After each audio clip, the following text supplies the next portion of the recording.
Welcome to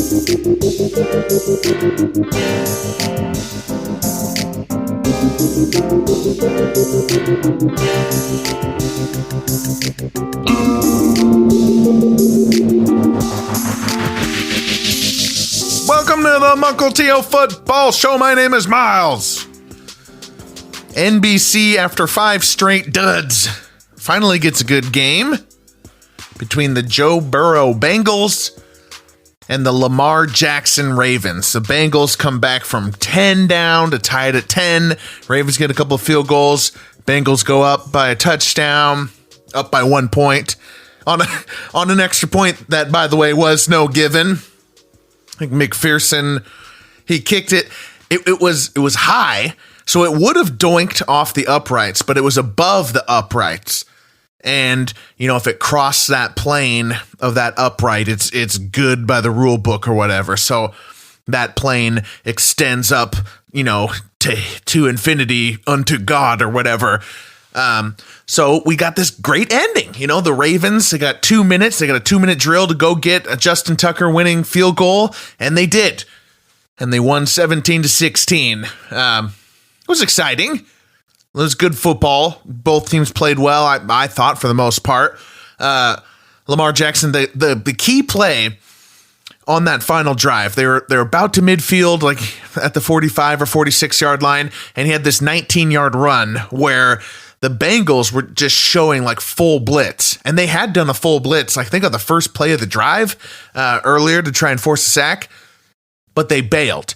So the Bengals are showing blitz and they bail back into coverage. And Lamar's like, I'm just going to run with you guys, the spot that you had just bailed from. And he made that decision immediately. And once he's there and moving in space, Lamar is just something special, man. He made it look so easy. It is so fun to watch Lamar Jackson play. And then Justin Tucker makes the field goal. 25 of 26 game-changing field goals under 2 minutes or overtime he has made.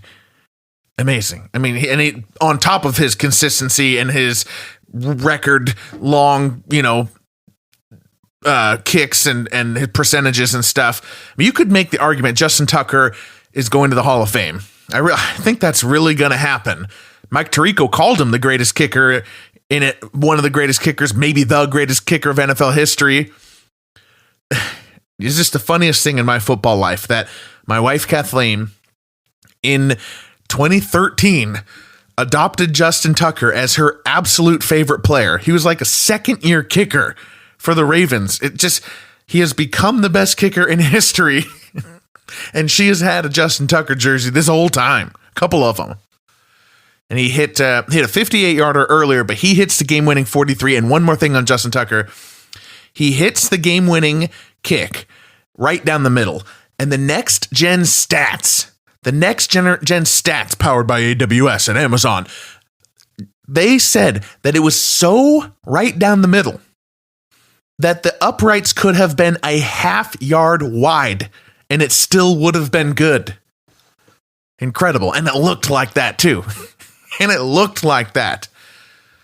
So Baltimore's happy. Finally, an almost comeback is thwarted. You know, they're getting this habit. They're blowing leads. You know, this offense, as special as Lamar Jackson is, the offense is not feeling dominant. You know, it's not feeling good. Maybe I'm, you know, unfairly comparing it to that 2019 season, but you know, they're trying. Bateman was out today. They're trying to use Devin Duvernay. You know, they had him doing a couple of Deebo Samuel things here. Remember in the offseason when every single team had a beat writer saying that some receiver on the team was going to be used in the Deebo Samuel role, quote unquote? Well, I think we finally got one. Devin Duvernay was doing it. And Jackson missed. He had a good throw to Duvernay deep that I thought was just a little bit of miscommunication, and then an actual miscommunication on a deep throw to Wallace on a 4th down when he appeared to slow down. So maybe one of those bombs gets hit and we feel a lot differently about the Ravens today. For the Bengals, you know, I'm feeling really uneasy about the Bengals because last year the defense was the key. That was the key to the 2021 postseason.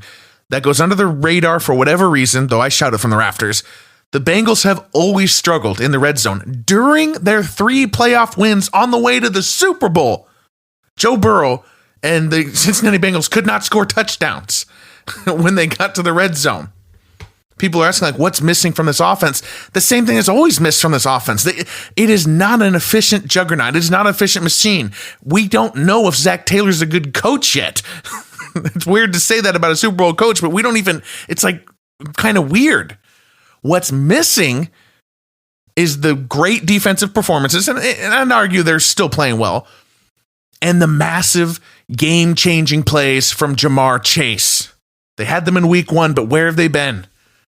Where have they been since then? They tried to get him involved, but Mukilteo Football Show.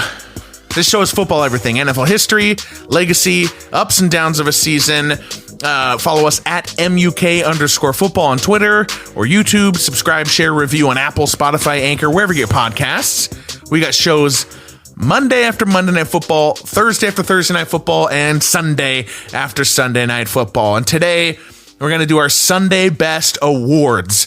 And for the first 4 weeks, I've been just kind of giving out the same awards every time. Quarterback, running back, blah, blah, blah, blah, blah. Now I'm going to kind of freeform it a little bit. I'm just going to give out awards that I just make up. Because it's all just an excuse to talk about what happened on Sunday. It's all just a structure imposed upon me to talk about all the craziness that happens every football NFL Sunday. So I'm just going to make up the awards. They're going to be different every week. And so I'm going to award 5 of them here, and here we go. The David Defeating Goliath Award goes, in somewhat of a paradox, to the Giants. Although the Giants represent New York City and are literally named the Giants, like Goliath, and Green Bay's this little town in Wisconsin named after packing people and manufacturing or whatever. It is the Giants who are the David in this example, and the Packers who are the Goliath. And they beat the Packers in London, an improbable victory, a win that maybe it's because I was in a Sunday haze. You know, this game starts at like 6 a.m. in the morning, and I woke up at halftime and was watching it, and, you're kind of drinking your coffee. It's just weird. You go panic because you forgot, and you got to set all of your lineups in fantasy football. But how did they win? It's just weird. You can't say it was like a Saquon Barkley, like Superman game. He was good. He had a couple good plays, but not like a crazy game.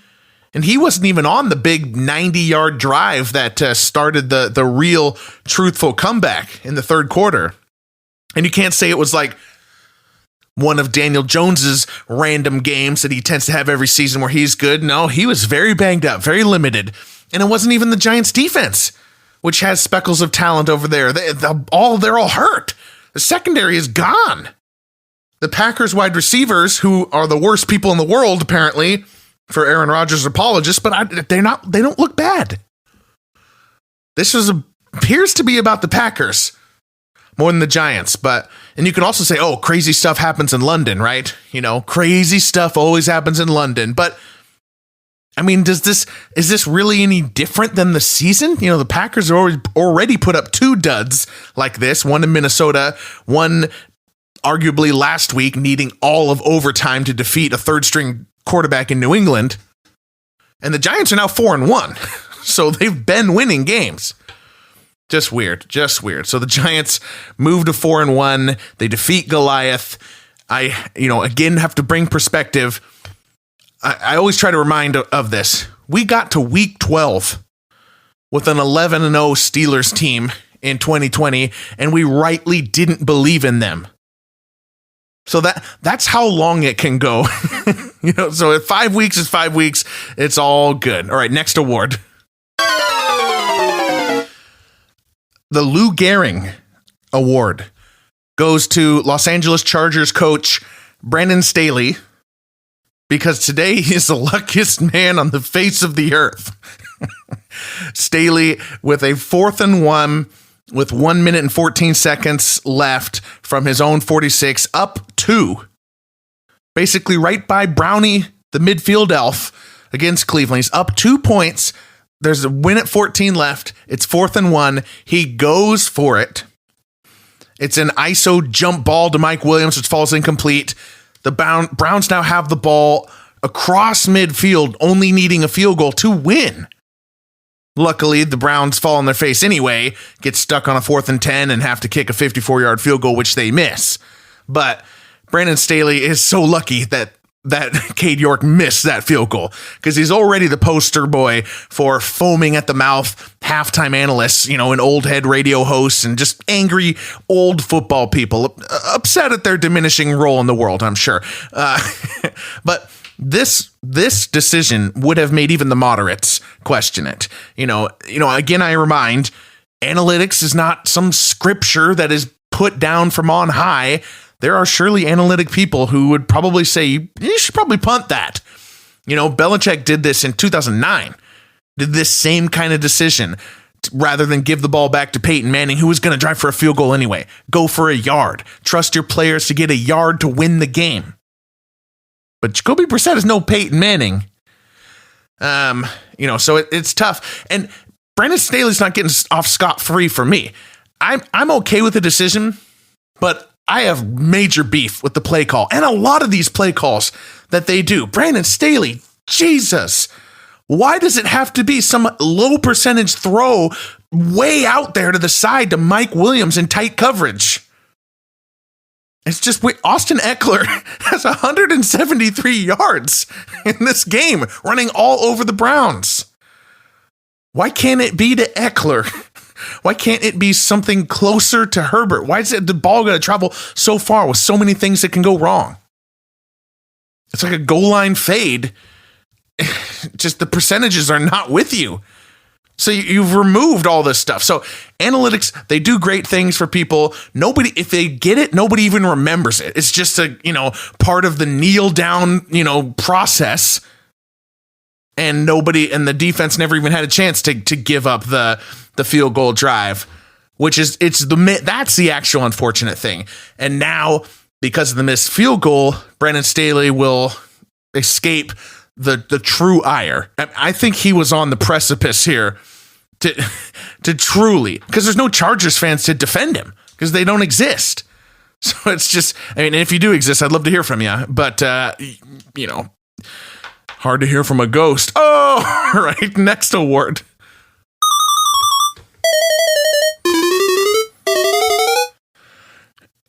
I need to get new sound effects. I don't like these ones for the awards. I like it for my picks in the Thursday show. I need something else here. All right. The Support of the Angry Mob Award goes to Grady Jarrett of the Atlanta Falcons, who tackled Tom Brady in a perfect form tackle and got flagged for roughing the passer. It was a big 3rd and 7. The Falcons were down 15-21 late in the fourth quarter, and that sack would have given the Falcons the ball back. And, it was just such a bad call. Tom Brady's kicking his legs at Jarrett like a little baby. And it's as bad as anything I've ever seen. I'm sure we've all seen it by now. I can describe it, but he basically swings Brady down in a very similar way to how Tua got concussed. So I think that is actually part of this, but it's an absolutely perfect tackle. Doesn't hit the head anywhere. In fact, he even braces Tom Brady so that Brady doesn't hit his head on the turf. The biggest collision there is when Brady kicks him after. And I was actually trying to find a worse, roughing the passer call to name this award after, and I couldn't find one. This is the worst. That's why it's the Support of the Angry Mob Award. Oh, the Falcons. This is what the Falcons needed in the 2016 Super Bowl. Just some bullshit call to derail Brady's comeback, because this one derailed the Falcons' comeback. Sure, the Falcons deserve to lose. There was a bad call in their favor right before it too, and they sucked for 3 quarters. So I'm not saying the Falcons got screwed out of a win, but this was so bad. I feel bad for Grady Jarrett. I have no horse in the race. I've been a Tom Brady supporter largely in the past, but I truly think this is the worst call in NFL history. Not NFL history, the worst call in the NFL since the Rams blasted that Saints receiver in the NFC title game. Was that 2018 NFC championship? This is the most you can't even explain it call. that I have seen since 2018. So it's a good chance to bring up Grady Jarrett is awesome. In 2019, I called him the best player in the NFL, not on a first-team All-Pro, best non-quarterback in the NFL, not ever being named to a first-team All-Pro team. So I know that's a very specific thing, but Grady Jarrett's a great player. He's a good player. Apparently, he flipped a water cooler in the tunnel that, according to The Athletic, in the tunnel, quote, with such force that ice and water splashed across the length of the tunnel. Thank you, Athletic. All right, next award. That 70s Show award goes to the Patriots throwbacks. As the Patriots crushed the Lions 29-0, they were looking good in those red throwbacks with the Pat the Patriot logo, the guy who's, hiking the football. There's a lot of fuzzy memories for Patriots fans, and I think for all of us for those uniforms.